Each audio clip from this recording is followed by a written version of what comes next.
थे। वो लोग भारत जोड़ो यात्रा का छद्म नाम देकर के लोगों को गुमराह करने का प्रयास कर रहे हैं। उत्तर प्रदेश के आम जनता उन्होंने बुरी तरह नकार दिया है, इसलिए उन्होंने हिम्मत ही नहीं की उत्तर प्रदेश से निकलने की। इसलिए वो केवल टच करते हुए दूसरे राज्यों में जा रहे हैं।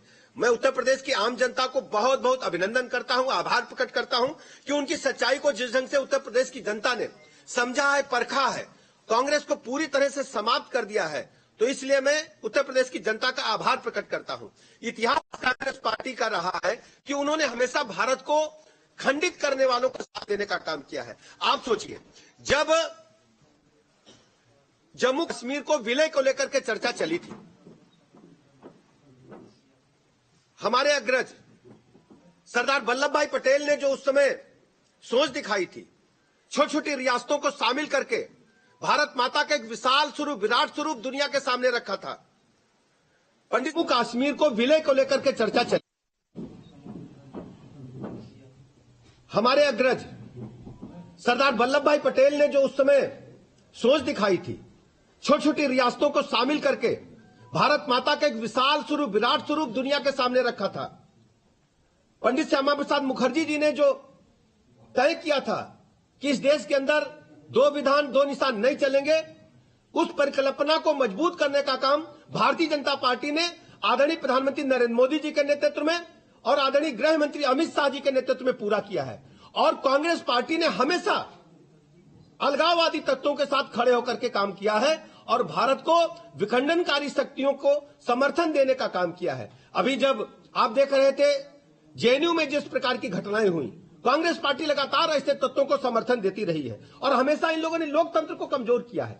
जिस लोकतंत्र की बात करते हैं, कोई भूला नहीं है 26 जून 1975 को, जब इस देश के अंदर इमरजेंसी लागू की गई थी। वो काला दिन भारतीय इतिहास में दर्ज रहेगा। संविधान की धज्जियां उड़ाई गई थी, लोगों के नागरिक अधिकार समाप्त हो गए थे। आज वो लोग छद्म नाम लेकर के, आप लोग अच्छी तरह जानते हैं, गांधी मतलब था महात्मा गांधी, मतलब बापू, जिन्होंने दुनिया को मानवता का संदेश दिया, जिन्होंने अहिंसा का पाठ पूरी दुनिया को पढ़ाया, उनके छद्म नाम को लेकर के गुमराह करने का लगातार प्रयास करते हैं।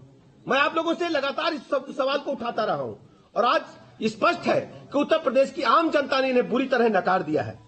आप सब जानते हैं कि उत्तर प्रदेश राज्य में आने की उनकी हिम्मत नहीं पड़ी और इस यात्रा ने उत्तर प्रदेश में घुसते ही घुटने टेकने का काम किया।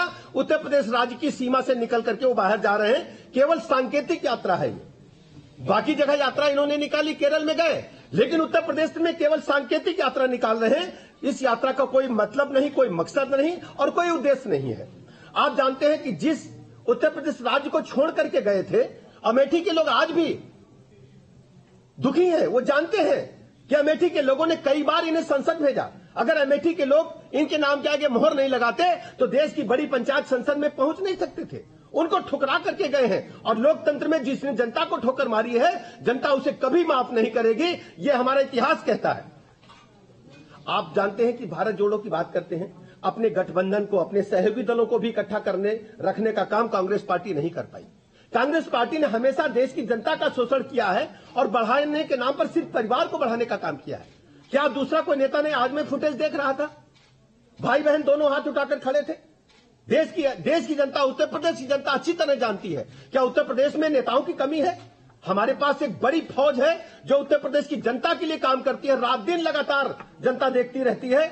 लेकिन कांग्रेस पार्टी के पास नेतृत्व के इतना अभाव है, केवल एक परिवार हाथ उठाकर के खड़ा हुआ है।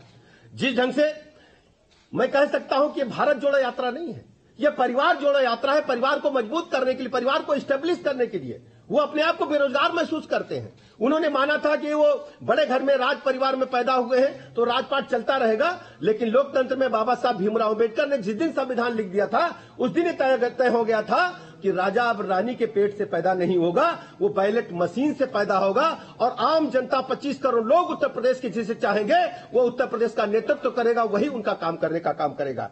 हम सब जानते हैं कि कांग्रेस पार्टी ने जिस ढंग से आपातकाल लगाया था, आज तक राहुल गांधी और उनकी टीम के लोग आपातकाल की भर्त्सना नहीं कर पाए हैं। उनकी हिम्मत नहीं है। वो जब जब उनके हाथ में सत्ता रहेगी, देश के नागरिक अधिकार, प्रदेश के नागरिक अधिकार हमेशा तोड़े जाएंगे। क्या वो माफी मांगना चाहेंगे? वो बताएं अपने भारत जोड़ो यात्रा के दौरान कि हमारे पूर्वजों ने हमारे नीति नियंताओं ने, कांग्रेस पार्टी के जो नीति नियंता थे, जो सरकार चलाते थे, उन्होंने इमरजेंसी लगा करके गलती की थी। हम सब जानते हैं आदरणीय प्रधानमंत्री नरेंद्र मोदी जी के नेतृत्व में जो गरीब कल्याण योजनाएं हैं, जो लोक कल्याण योजनाएं जन जन तक पहुंची हैं और लोगों का भरोसा भारतीय जनता पार्टी पर बढ़ा है। जितने भी 14 के बाद चुनाव हुए, हमारा वोट प्रतिशत बढ़ा है। दिन प्रतिदिन हमारे साथ लोगों का जुड़ाव बढ़ा है। आज मैं कह सकता हूं कि लोगों को पक्का मकान, निःशुल्क पेयजल, जल जीवन, कोई सोच सकता था कि गरीब आदमी के घर में भी नल से जल आएगा, टोटी से जल आएगा? हम लोग जब गांव में रहते थे तो बुआ के यहां जब जाते थे तो नल से, टोटी से जल आता था तो मुझे लगता कि अचंभा है, खूब नहा ले, खूब पानी पी ले। आज ये गांव गरीब गुरबा जो आदमी सोचता नहीं था, इसी बुंदेलखंड में अपनी आंखों से देखा है। समाजवादी पार्टी के शासनकाल में ट्रेन से पानी आया था, आप लोग भूले नहीं होंगे। लेकिन मैं बधाई देना चाहता हूं अपने नेता आदरणीय प्रधानमंत्री नरेंद्र मोदी जी को, जिन्होंने जल जीवन मिशन लाकर के शुद्ध पेयजल एक एक नागरिक को देने का काम किया, एक एक नागरिक को पक्का मकान देने का काम किया और महात्मा गांधी जी की सोच को आगे बढ़ाते हुए स्वच्छता मिशन को आगे बढ़े। कौन सोच सकता था कि गरीब आदमी को शौचालय मिलेगा? अगर आप सोचो, हम सब हैं, दोपहर में अगर पेट खराब हो जाए माता बहन बहू बेटी बच्चे का, तो लोग शाम का इंतजार करते थे। और शाम को जब गाड़ी के हेडलाइट सड़क के किनारे हमारी बहू बेटी पर पड़ती थी, किस मुसीबत में वो खड़ी होती थी, इस पीड़ा को या गरीब आदमी समझ सकता है या आप लोग समझ सकते हो? राहुल गांधी और कांग्रेस पार्टी के लोग बिल्कुल नहीं समझ सकते। इनके मुंह में तो चांदी का चम्मच है जब पैदा हुए। आप सब जानते हैं, इनके जो पूर्वज हैं उनके बारे में कहा जाता, लंदन पढ़ने गए थे तो उस विद्यालय के चारों गेट पर गाड़ी खड़ी रहती थी और कहा जाता था कि वो पैदा हुए तो मुंह में चांदी का चम्मच था। आप लोग जानते हो, या आप लोगों ने पढ़ा है स्कूल इंटर की किताबों में। ये वही लोग हैं जिन लोगों ने आजादी के पहले और आजादी के बाद लगातार हिंदुस्तान और उत्तर प्रदेश की जनता का खून चूसने का काम किया है। आज केवल गुमराह करके लोगों को जोड़ने का काम करने का प्रयास कर रहे हैं। बिल्कुल उत्तर प्रदेश जनता इन्हें नकार चुकी है, केवल औपचारिक यात्रा रह गई है। हम सब जानते हैं, अभी कांग्रेस पार्टी के नेता राहुल गांधी ने कमला हसन जी को एक इंटरव्यू दिया। आप लोगों ने देखा है? देखा है? उस इंटरव्यू की मैं कड़ी भर्त्सना करता हूं, निंदा करता हूं। वो चाहते हैं चाइना के आगे सरेंडर कर दिया जाए। उनके शासन, कांग्रेस पार्टी के शासनकाल में जिस ढंग से चाइना के आगे सरेंडर करके भारत की भूभाग को देने का काम किया गया, अब भारतीय जनता पार्टी की सरकार में, आदरणीय प्रधानमंत्री नरेंद्र मोदी जी की सरकार में हम आंख में आंख डाल करके बात करेंगे। जो हमारी विरोधी ताकतें हैं, जो हमारे दुश्मन तत्व हैं, उनसे भारत की सेना पूरी ताकत के साथ लड़ रही है। राहुल गांधी का बयान पूरी तरह से सेना के मनोबल को गिराने वाला है। यह कांग्रेस पार्टी अपनी मंशा साफ कर रही है कि हर स्थिति में हम भारत को कमजोर करने का काम करेंगे, भारत की सेना का मनोबल गिराने का काम करेंगे। और उन्होंने यह भी कहा कि नारा दिया गया था 62 में, हिंदी चीनी भाई भाई। किस भाई की बात करते हैं? जो हमारे सैनिकों की तरफ, भारत की सीमा की तरफ तिरछी नजर डालेगा, भारत की सेना उसका मुंहतोड़ जवाब देगी। ये भाई भाई कह करके केवल हिंदुस्तानी सेना का और हिंदुस्तान के लोगों का मनोबल गिराने का काम राहुल गांधी और उनके नेता कर रहे हैं। बहुत ही दुखद है, इसकी हम भर्त्सना कर रहे हैं। ये भारत के लोगों का मनोबल गिराने की घटना है। आप सब जानते हैं कि कांग्रेस पार्टी को हजारों करोड़ रुपए विदेशी चंदा मिलता है। मुझे पूरा शक है कि चाइना की कंपनियों ने जरूर इन्हें चंदा दिया होगा, इसीलिए ये चाइना की तरफदारी करके भारतीय सेना का मनोबल गिराने का काम कर रहे हैं। हम आपसे जानना चाहते हैं, आप सब जानते हैं कि आदरणीय प्रधानमंत्री नरेंद्र मोदी जी के नेतृत्व में जिस ढंग से भारत की छवि, भारत की साख दुनिया के पैमाने पर बढ़ी है, भारत माता विश्व गुरु की ओर बढ़ रही है। G20 जैसे सम्मेलन भारत में सपना होते थे, आज उत्तर प्रदेश में तीन बड़े बड़े कार्यक्रम G20 के उत्तर प्रदेश में होने जा रहे हैं। मैं आभार प्रकट करता हूं अपने नेता आदरणीय प्रधानमंत्री नरेंद्र मोदी जी का, जिनकी वजह से दुनिया के पैमाने पर भारत की साख बढ़ी है। और साख बढ़ी ही नहीं है, हर स्थिति में आप देख रहे हैं कि भारत वो भारत नहीं रहा है जो कांग्रेस पार्टी ने शोषण करके कंगाल बना के छोड़ दिया था। भ्रष्टाचारी एक देश की छवि बनकर के रह गई थी। लगातार घोटाले पर घोटाले हो जा रहे थे। आज हमको लगभग केंद्र की सरकार को लगभग 8 वर्ष से अधिक हो गया है और उत्तर प्रदेश सरकार को हमें लगभग 5 वर्ष 7 महीना होने जा रहा है। एक भी हमारी सरकार पर भ्रष्टाचार का दाग नहीं है। शुचिता के साथ आम जनता को साथ लेकर के, कार्यकर्ताओं को शुचिता का पाठ बना करके, बूथ बूथ के कार्यकर्ताओं को साथ लेकर के उत्तर प्रदेश और हिंदुस्तान की जनता के साथ खड़े हैं। आज लोगों को पक्का मकान याद है, आज लोगों को पेयजल याद है, आज लोगों को 5 लाख तक का निःशुल्क इलाज याद है, आज लोगों को कोरोना काल याद है। आज चाइना में क्या हो रहा है? कोरोना के कारण हाहाकार मचा हुआ है, लेकिन हिंदुस्तान के लोग, उत्तर प्रदेश के लोग, हम लोग बगैर मास्क के बैठे हुए हैं। ये देन है तो आदरणीय प्रधानमंत्री नरेंद्र मोदी जी के देन है। चाइना का जो हाहाकार है, आज हम सब वैक्सीन लगा चुके हैं और ट्रिपल डोज ले चुके हैं, कहीं कोई दिक्कत नहीं है। और सबसे बड़ी बात थी कि जब जब दुनिया में महामारी आई है, लोग महामारी से कम मरे, भूखमरी से मरे।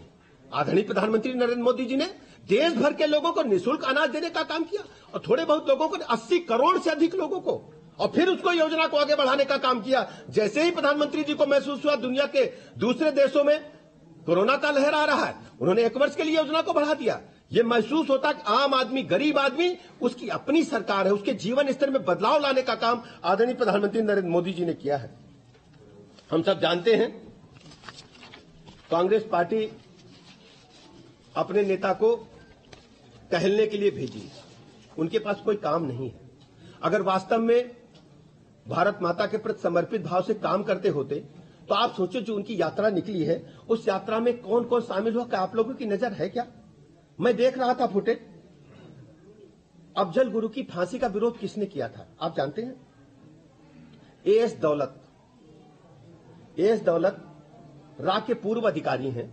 उन्होंने अफजल गुरु की फांसी का विरोध किया था कि नहीं किया था? दिनेश जी आप बताइए। आप पत्रकार मित्रों से पूछना, आपको सवाल पूछना चाहिए कि वो लोग जो हिंदुस्तान की एकता और अखंडता को, हिंदुस्तान को विखंडित करने के लिए और जो अटैक करते हैं भारत माता पर, उनके समर्थन में जो लोग हैं, उनको यात्रा में आप साथ रखोगे? हिंदुस्तान की जनता आपसे पूछना चाहती है। और यह भी मैं बताना चाहता हूं, जिन लोगों ने हमारे डैम का विरोध किया, नर्मदा डैम का विरोध किया, वो आपकी यात्रा में शामिल हो रहे हैं। विकास को रोकने का आप काम कर रहे हो, डेवलपमेंट को रोकने का काम कर रहे हो। आप नर्मदा डैम बनने के बाद बड़ी संख्या में हजारों एकड़ लैंड सिंचित हुई है, लोगों को पीने का पानी मिल रहा है। आप दिखाना क्या चाहते हैं देश की जनता को, प्रदेश की जनता को जवाब क्या देना चाहते हैं? मैं कह सकता हूं दावे के साथ, कांग्रेस पार्टी बुरी तरह से फेल साबित हो चुकी है, फ्लॉप तो साबित है। ये जो भारत जोड़ो यात्रा है, राहुल गांधी और उनकी टीम पूरी तरह से फ्रस्ट्रेशन में है और वामपंथी पूरी दुनिया से खत्म होने जा रहे हैं, लेकिन अभी भी इनके दिमाग में घुसा हुआ है वामपंथ। मैं कह सकता हूं जिस ढंग से उनका पहनावा है, जो जिस ढंग से वो चाल चलन है, मैं कह सकता हूं कि वो भारत माता के प्रति कभी भी सौहार्द की भावना नहीं रख सकते।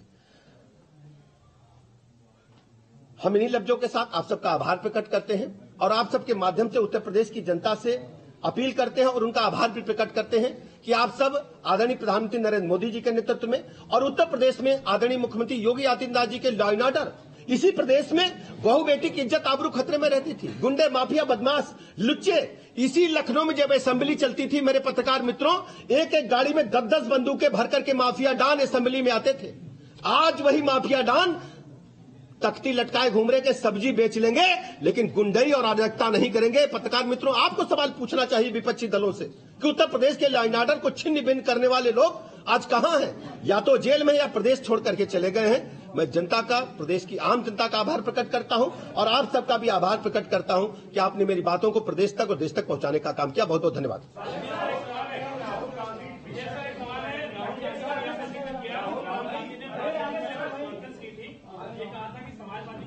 विचारधारा नहीं है, उत्तर प्रदेश में हो सकती है लेकिन केरल में नहीं मिलेगी।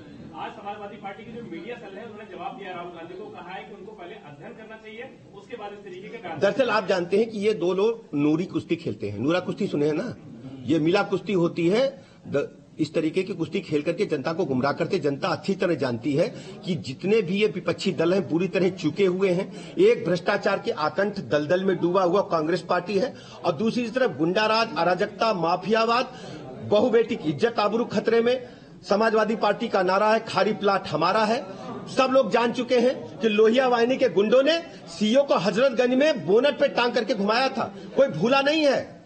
और उत्तर प्रदेश की जनता की याददाश्त इतनी भुलक्कड़ नहीं है, सबको याद है कि ये एक पूरी तरह से गुंडों को पुष्पित पल्लवित करने वाली समाजवादी पार्टी सरकार जब जब प्रदेश में आई है, प्रदेश के कानून व्यवस्था को छिन्न भिन्न करने का काम किया है।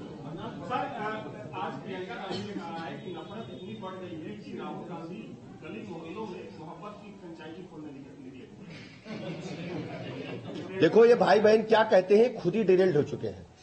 आप जानते हैं कि मोहब्बत की बात अगर करेंगे, आदरणीय प्रधानमंत्री नरेंद्र मोदी जी ने सबका साथ, सबका विकास, सबका विश्वास की भावना के तहत काम किया है।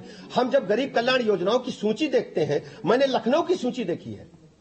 आप लखनऊ की उज्ज्वला जो हमारी गैस पहुंची है सबके घरों में, आप उसकी सूची निकाल करके देखिए। 45% से अधिक वो लोग हैं जिनकी तरफदारी करते हैं। हमारे साथ वो लोग हैं जो वास्तव में भारत माता के प्रति सच्चाई के साथ रह रहे हैं और उनके साथ विलगाववादी ताकते हैं, अलगाववादी ताकते हैं। अफजल गुरु के समर्थक लोग हैं कांग्रेस पार्टी के साथ। ये लिखा पढ़ी में वीडियो आप निकाल के देख लीजिए। सर, एक सवाल है कि बीजेपी मिशन 80 के लक्ष्य को कैसे पूरा करेगी? विपक्ष लगातार घेराबंदी कर रहा है। देखिए, लोकतंत्र में ये चुनाव एक महापर्व की तरह आते हैं और हम आदरणीय प्रधानमंत्री नरेंद्र मोदी जी की गरीब कल्याण योजना। तो बड़ी खबर आपको बता दें, ब्रजेश पाठक ने राहुल गांधी की यात्रा पर बड़ा निशान